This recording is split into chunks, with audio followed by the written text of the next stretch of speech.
Hey, what's up guys? It's Morgan and Angie here. Today we have an awesome video for you guys. We wanted to give you kind of a sneak peek into an upcoming class that we have going on. A free class, by the way. We'll give you more details about that in a second. But in this, we're gonna be talking about our cheat sheet that we're kind of using to base this class off of. And I think it's so helpful because I'll tell you what, I don't know if you guys agree with us or not, but I would say that as a mom, one of the most difficult things you struggle with is just that overwhelm and that guilt of everything that you're not doing because you're so overwhelmed. And in trying to discover, in our own lives, how we have combated that and learn to move through that and be a better mom and feel better about who we are as people, we've come up with some just awesome tips for you guys through dissecting the different kinds of the parenting styles that there are.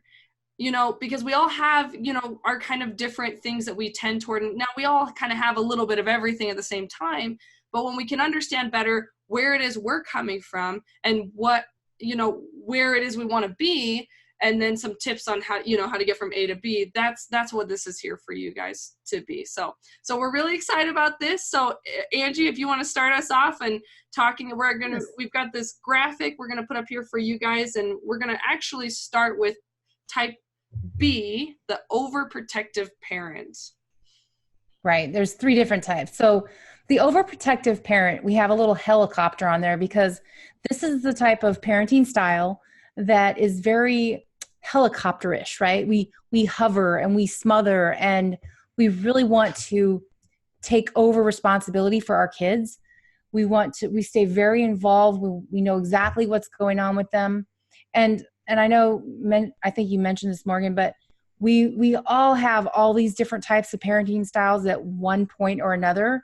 And so we most likely have one that shows up more than the others do. So we're more predominant in that. So for this one, they tend to, again, they want to take so much responsibility for their children.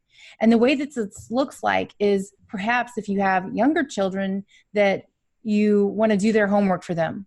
You want to ensure that they're going to be successful. So you do too much for them perhaps. And let's say if you have a teenage son and maybe he's 18, 19, so he's getting up there a little bit and he still lives with you and you have a tendency to still want to do his laundry or always cook for him. And when we do that, when we take too much responsibility for our kids, it tends to give them sort of an unspoken message that they can't figure things out on their own. So we call this the helicopter parent. The one tip that we give for you, if you are of this predominant parenting style, is to really give back responsibility. And so if you've even got real little ones, maybe you just have your 4-year-old unload the dishwasher. Or if you have your 7-year-old child, you can have them to do their own homework. Send them the message that they have everything it takes to figure this out. Yeah. If you have an adult child, maybe you let them do their own laundry, or they could even not live with you. Maybe you let your adult child that doesn't live with you to pay their own bills. Like, let them fall, let them make mistakes. It's okay to make mistakes because that's how they're going to learn. Is there anything else, Morgan, on that one that I might have forgotten? That's just an overview. Yeah, no, that's awesome. Yeah, and it's one of those things where it's like, it's so easy to think that we're doing them a favor by being overprotective in a lot of ways because we're helping them and we're loving them and remember that gift of love is a beautiful thing, but that gift of letting them live their own life is even more beautiful. And you can actually create better connection with your kids if you're not in their business so much. Right. And so there, we all want to help our kids. That's a beautiful thing. Help your kids. Just don't over help them. Right. Yes. Awesome. So then we'll just jump right in. And of course, in the class that we're teaching in just on July 24th, when we'll be teaching that class, we'll go even more in depth and it will be so awesome. But we're just putting this out there as a little demo for you guys. So the distracted parent, this personality, and we all have this on a little bit. Some people favor one personality to another, and no shame, right? We're all just trying to be better in the best ways we know how. So the distracted parent, you know, we define that as, you know, they're hyper focused on things. And as they're hyper focused on things, their loved ones start to kind of fall through the cracks.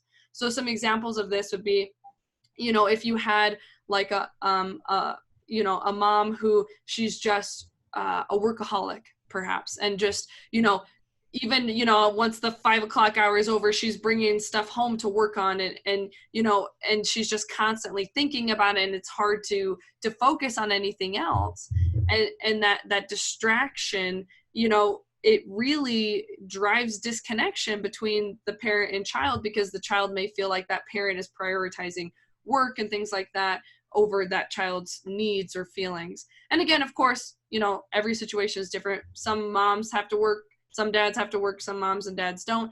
But the idea here is that you don't want to let it get in the way of connecting with your kids. So the one tip we have for the distracted parent is maybe put time on your calendar to spend with your kid.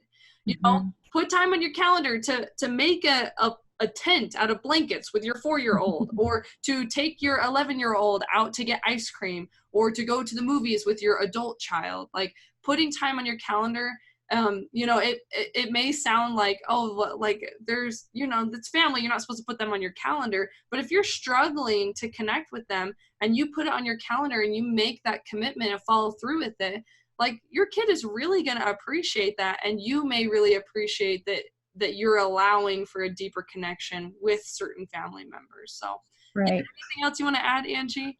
I was just thinking that if we grow up, this model that we're showing you, this cheat sheet, can be viewed from a few different ways. And one of them is how you parent your children. That's the obvious one. But also, how were you parented? And so if you think about, we said with the overprotective parent, you know, you grow up with this feeling of, I'm not capable, I'm not able to be competent to do life on my own. Well, when we grow up with parents who are distracted parents, what I've seen in my experience is that a lot of times we'll grow up feeling like we need to get attention, and that we don't feel very important because we didn't get that necessary attention from our parents.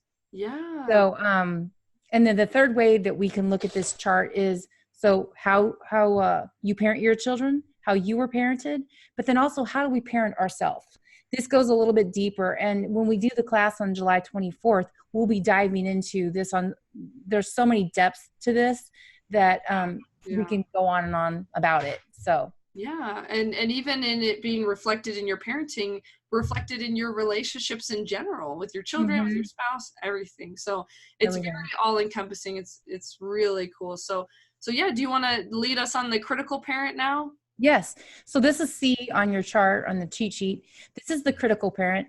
This is a parent that really is, they drive their children to perform and to be perfect, perfectionistic behaviors. They are often dismissive of feelings. So they minimize their child's feelings. Just because they understand what it takes to accomplish something, maybe they feel like maybe their children should know too. So they dismiss often what's going on with their child. Yeah. So the tip that we give for this type of parenting style is to really listen to your child. And again, it doesn't matter the age. So if you've got a young child and they just maybe they have a ballet recital coming up and they're worried about it, is to really listen and empathize with them, even though you may not feel the way that they do. Or maybe you have a child who is a teen and he just got dumped by his girlfriend, his first girlfriend ever, and he's devastated. Right. So to really listen to him. Or maybe you have an adult child who just had her own children and she's having the whole transition to being a new mother, and to really listen to that, to listen to her. So that's what we mean when we talk about the critical parenting style. And we can all, again, relate to this because we have that inner critic within us, within our own selves. So I think that's the main things there. Yeah, and I'll just add one example is that expression, that don't cry over spilt milk, yes, right? Yes. Because it's so easy when someone who has a different, you know, especially if they're younger, they have a different kind of way of thinking, to think, oh gosh, like just get over it, you know. But that kind of attitude can have a negative impact on your kids, even if they really are freaking out about spilled milk, right?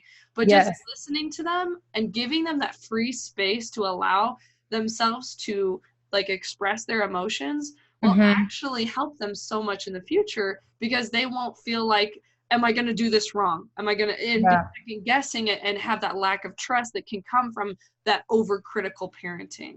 So, Thank you. Yeah. And one more point, like I was raised, I had a very critical father who I learned to ride horses at a very young age, like 3 years old. And he was always just like, sit up straight, Angela. And he was very rigid. He had a lot of impatience with me. And I grew up into an adult who had performance anxiety. Like I was afraid to play games, try new things, just to fail. I felt that I was going to fail at things. And so children who grew up with a critical parent or more, they often feel a lot of guilt and shame, and this feeling that they're not enough. This is again through my own personal experience as well as with my clients, what I've seen. So, yeah, yeah, yeah. Thank you for sharing that.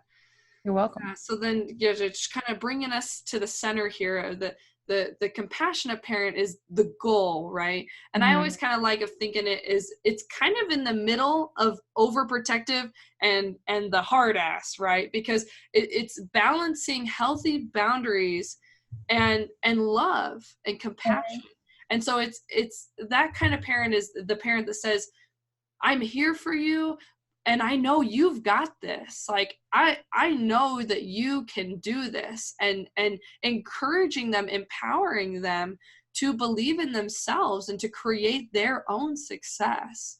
And that creates, you know, that's the ideal, is we create good connection with our kids through supporting them and believing in them. And that's the goal, right? And that's what we all want to get to. And so so yeah, so this is just, you know, kind of a brief overview of these different parenting styles that we've come up with, you know, organizing this information for you guys, because we just felt like in our life's experience, having these different personalities and understanding them better has made us better parents. It's made us better friends and better spouses, because now we know how it is that what we're struggling with, how it's impacting others, and how we need to fix it.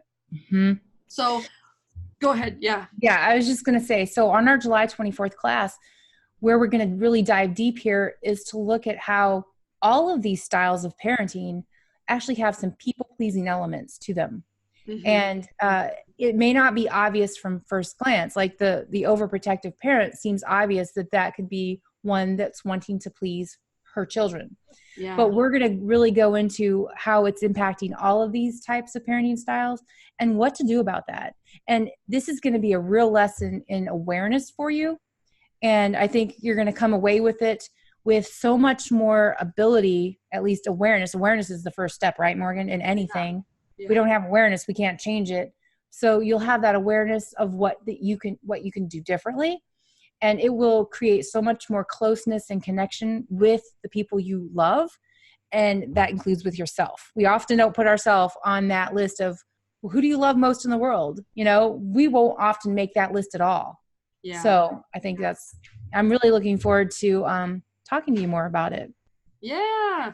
So thank you guys for watching this video. Please give us some comments below about your thoughts about these different parenting styles, what resonated with you, any advice that you thought was helpful. And in the description below, we will have the link to register for that free class, that free masterclass we're teaching. We're super excited to see you guys there. And don't forget to subscribe to our channel, because we are planning on putting a lot of good information out there for you guys, and we are super excited about it. So thank you guys so much. Thank you, guys. Woohoo! We'll see you next time. Bye.